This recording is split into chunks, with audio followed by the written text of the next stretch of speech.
Are you kidding me?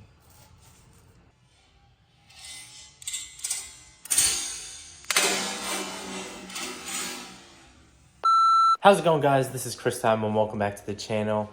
And today we're going to be doing a much needed mod for the 11th gen Honda Civic. Let's go. Fitment check. Look at that. Big ass gap.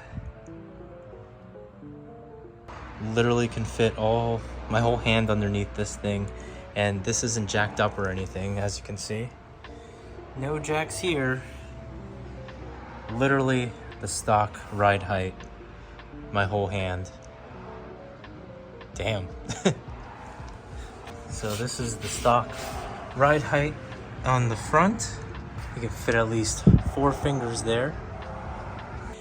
I completely forgot to do an unboxing because I was so excited, but I already opened the box, but this is what the box looks like, guys.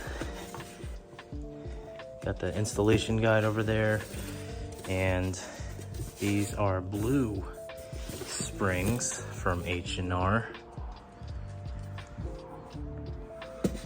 Misha! Look at that. These are the fronts, and then these are the rears, I believe. Holy shit, I forgot to put the bump stop back. So now I gotta do the whole process again. This is gonna be another 2 hours. What the hell, man? Damn it. Stupid, stupid, stupid, stupid. Before we continue on this video, I want to give a huge shout out to my sponsors. Our sponsor for today is from Lokithor. Get it? Loki and Thor. Anyways, they were kind enough to send me a sample of their product that they sell. I'll be linking it down below in the description. So out of the box, of course, we have the device itself. We have some jumper cables, our air inflator cable, USB-C to C to charge, as well as our attachments for our air inflator. So this device also comes with carrying bags. This main bag right here fits all of this stuff so that you can just be carrying just one bag. And then this smaller bag carries your jumper cables, your air inflator cable, as well as your other cables and your adapters, so that it'll all be neatly organized in this one bag. And looking at the device itself, like there's buttons right here. It has this colored screen, which I really like. Let's just turn it on right here, see? So you can change your PSI, set it to whatever PSI you have. This is the pump button, so if you want to pump your wheels, just press this button. You can change the metrics, so if you don't use PSI, you use bar instead. That does that, and then KPA as well. And then this does have a super bright light, which you can use at night. So if you press and hold that, it also flashes.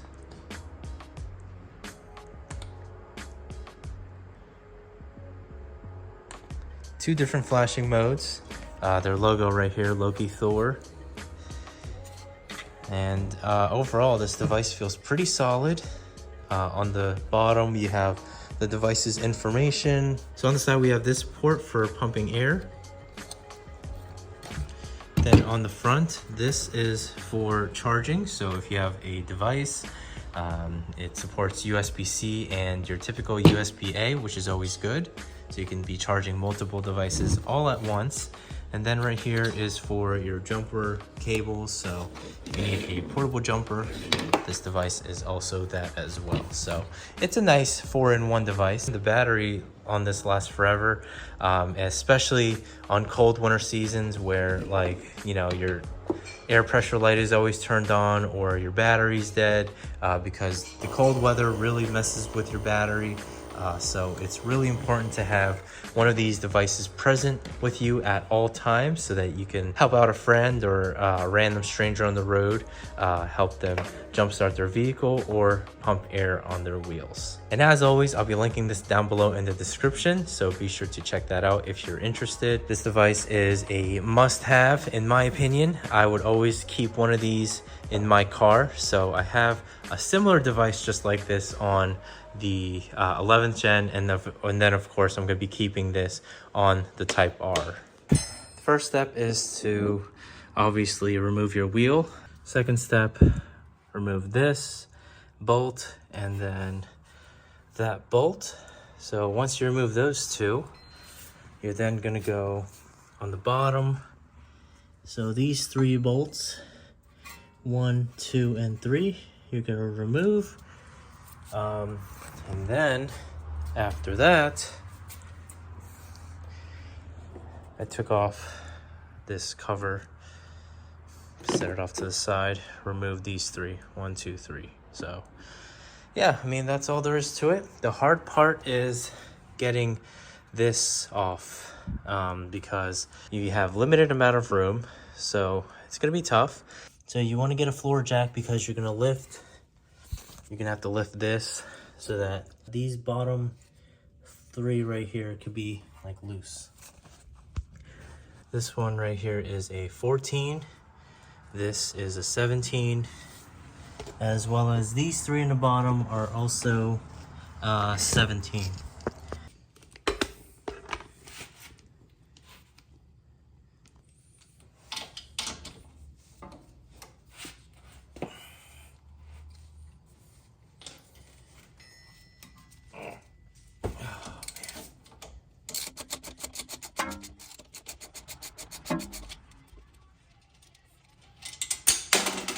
Are you kidding me?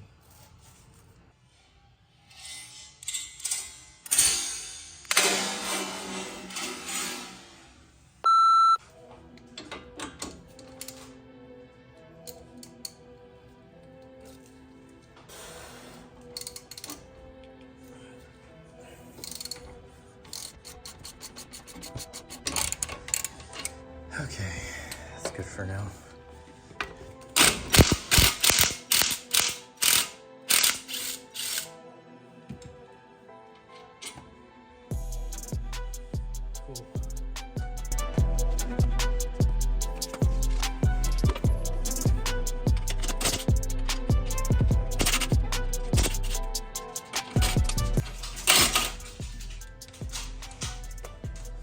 I'm gonna go up top. So these are also 14 millimeters. Oof.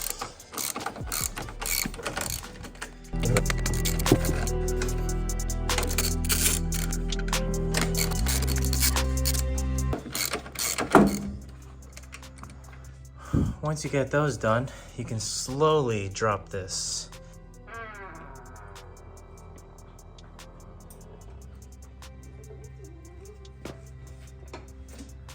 You can now have access to this. So, easiest way to do it, somehow remove this. Actually, I can just do this. Whoa. Better if you have somebody to help you out, but fortunately, I'm all by myself. I basically just push this off to the side, and now I have some space to remove this.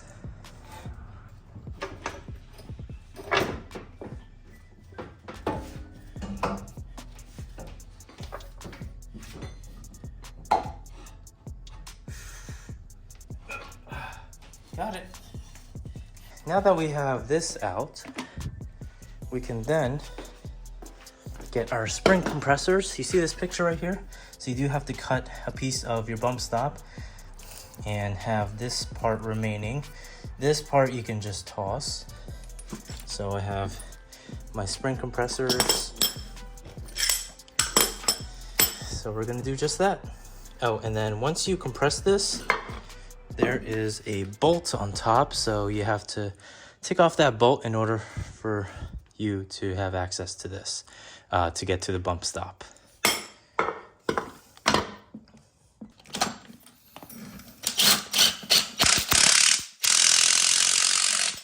Inside is a 17 millimeter.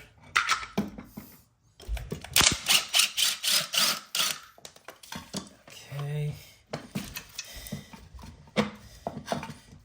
Awesome. So my iPhone ran out of storage. That's what it looks like now with the aftermarket springs. So basically what I'm gonna do is I'm gonna grab some lubricant. I'm gonna lube that up, lube all the bolts, so that in the future it'll be easier to access.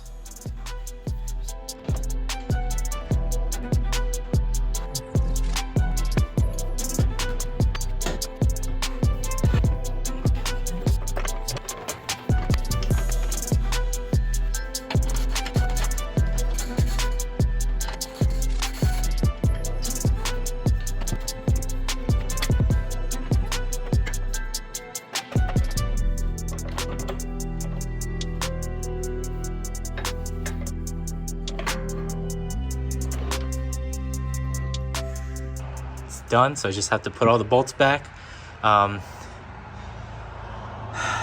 You need somebody to help you with this. This is not a one-person job. It is very hard if you're doing this by yourself. It would be a lot easier if I had a lift. You have to align the control arm with these bolts right here while making sure that this is attached right there. So it was a struggle. It's basically everything that we did to take this off, but in reverse order. That's the best way that I can explain. So that right there, it's like right in the middle. That's the jack point of our 11th gen hatches. So installing the springs on the rear is pretty easy. It's basically, let me show you guys down here, just that bolt and then that one right there. And then once you do that, this whole thing should release. Sorry for the crap camera angle. Of course, you have to take your wheel off. This is a 17.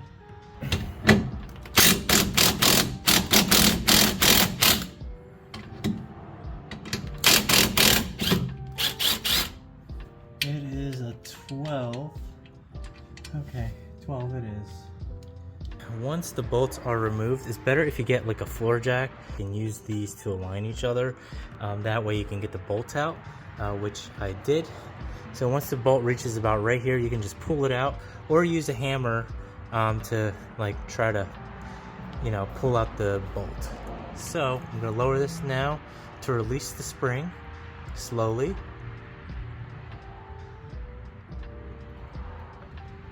Just like that.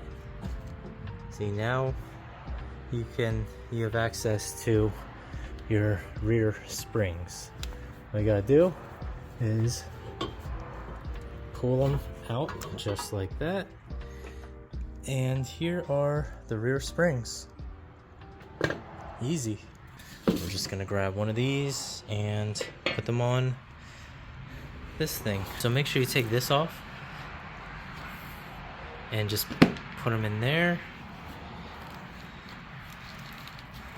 Same thing for the bottom. Okay, so I put everything onto the new spring. I believe it goes on just like that. Just make sure that you pop these in. So just line them up. You see those circles right there? The smaller circles are for these guys right there. So you just pop them in like that.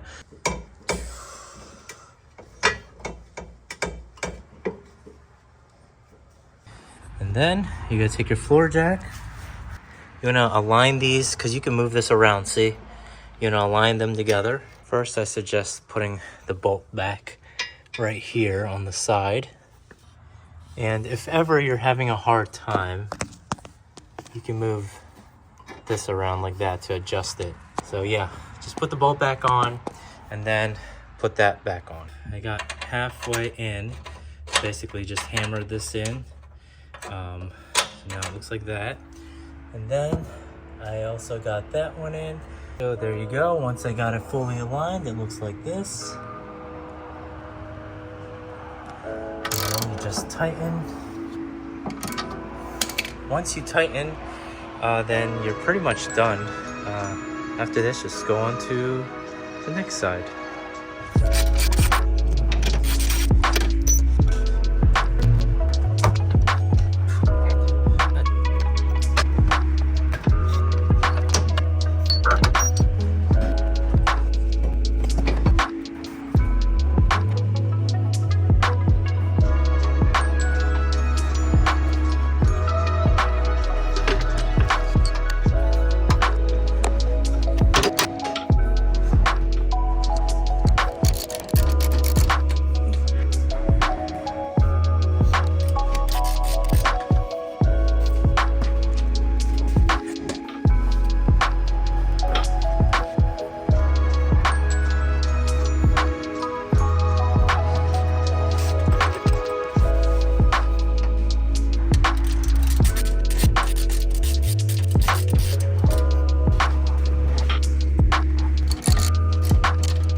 Oh my God, this car looks so much better with these springs on. Look at that difference, guys. Especially the rears, like look at the rears. The fronts are a little bit high, but it's a lot better than before. So as you can see right there, I can only fit about 2 fingers in between this gap. And then if we go over here on the rear, you can only fit 1. So huge difference. And if you're still rocking these stock wheels, you're gonna want to buy some aftermarket wheels, or at the very least some spacers, because look at that gap right there. So that's about like 2 inches of like gappiness. So yeah, at least buy some spacers to like let it sit flush with your fenders, or just buy aftermarket wheels to solve your problem.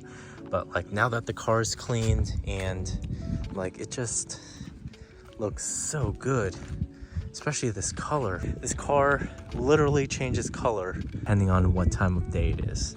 Right now it looks purple with a hint of gray. And then if you go close to it, just look at those flakes, guys.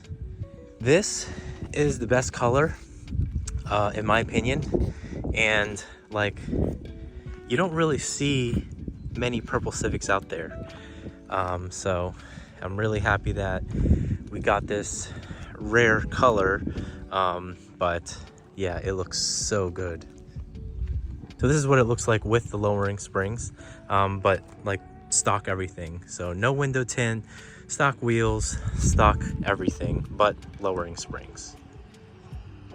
Let me know what you guys think, because in my opinion, it looks so much better.